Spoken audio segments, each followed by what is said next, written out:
चलेगी, नहीं चलेगी। बीजेपी तेरी तानाशाही नहीं चलेगी, नहीं चलेगी। अमित शाह तेरी गुंडागर्दी नहीं चलेगी, नहीं चलेगी। पहले अमित शाह जो होम मिनिस्टर है इंडिया के, उन्होंने कहा कि ये अंबेडकर एक फैशन बन गया है। तो उनको ये समझना चाहिए फैशन नहीं, ये पैशन है हिंदुस्तान का। जो आप आज़ादी से आज खुद आप यहाँ सांस ले रहे हो, जो आप यहाँ तक पार्लियामेंट में पहुंचे हो, यही बाबा साहब का कॉन्स्टिट्यूशन से आप यहाँ पहुंचे हो। आज आप ताकत में, पावर में आगे हो, तो अपनी मनोविदा जो अपनी तुम्हारी जो सोच है, फासिस्ट ताकत है, ये आपको बंद करना पड़ेगा। ये हिंदुस्तान की अवाम, चाहे वो हिंदू हो, मुस्लिम हो, सिख हो, ईसाई हो, दबे कुचले लोग हो, आदिवासी लोग हो, ये कभी अमित शाह का बयान से हम लोग संतोष नहीं है। हम कभी ये बयान को नहीं मानेंगे। इनको खुद सोचना चाहिए कि आप यहाँ पे जो संविधान का, जो हिंदुस्तान का बना हुआ संविधान है, इस पे आपको भी चलना है, इस पे हर नागरिक को भी चलना है। अगर आप संविधान के हिसाब से नहीं चल सकते तो आप बेहतर है कि रिजाइन दे दो। आपके जो पार्टनर है मोदी, उनको भी रिजाइन देना पड़ेगा। और बीजेपी अगर संविधान को नहीं मानी तो पूरी बीजेपी को यहाँ से, हिंदुस्तान से कैसे भगाना है, ये अवाम और संविधान में रह के हम बहुत अच्छे से जानते हैं। जैसे आप देखेंगे कि इन्होंने अंबेडकर कहा, बोले इतना नाम अगर भगवान का लेते तो 107 जन्म तक स्वर्ग में रहना पड़ता। तो मैं अमित शाह को बोलूंगा, पहले आप राम भगवान को पढ़ो। अगर आप राम भगवान को पढ़े होते तो आज ये आप नौबत नहीं आती आपके बोलने की। आप जो है हिंदू को, मुसलमान को जो लड़ाने की इसमें लगे हो, अगर आप राम भगवान को पढ़े होते तो ये कभी राम भगवान ने मैसेज नहीं दिया कि हिंदू मुसलमान यहाँ लड़ के रहे, यहाँ पे आपसी नफरत लोग पैदा करे दिल में। ये कभी राम का मैसेज नहीं था, ये कभी कोई गीता का मैसेज नहीं था, ये कभी कोई कुरान का मैसेज नहीं है, कोई बाइबल का मैसेज नहीं है, कोई गुरुद्वारा, कोई सिख हमारे जो है उनका मैसेज नहीं है। ये हमेशा फासिस्ट ताकत लोग यहाँ के माहौल खराब करने पे लगे हैं। और यहाँ की आवाम को हम रिक्वेस्ट करते हैं, चाहे वो कोई भी समाज का हो, अगर आज आप नहीं उठे तो आने वाले वक्त में हमारा वोटिंग राइट भी खत्म हो जाएगा।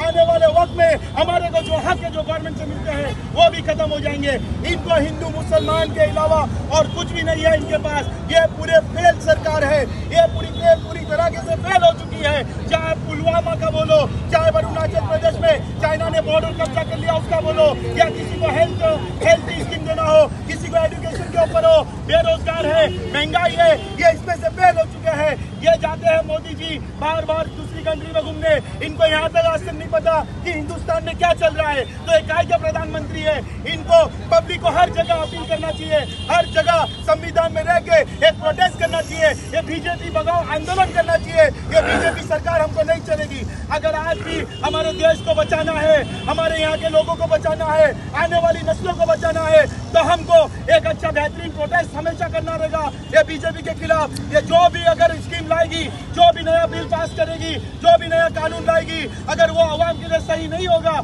चाहे कोई भी समाज का हो, हम इसको नहीं मानेंगे। हम इसको नहीं मानेंगे। हम डट कर, उतर कर रोड पे संविधान में रह के इनका प्रोटेस्ट करेंगे। हम कोर्ट जाएंगे, हम इनके खिलाफ लड़ेंगे जब तक हमारी आखिरी सांसें हैं। और इंशाअल्लाह इनको बताएंगे कि कानून में रह के कैसा लड़ा जाता है। इंशाअल्लाह हम इनको बताएंगे। कहाँ गए वो अपोजिशन लोग भी?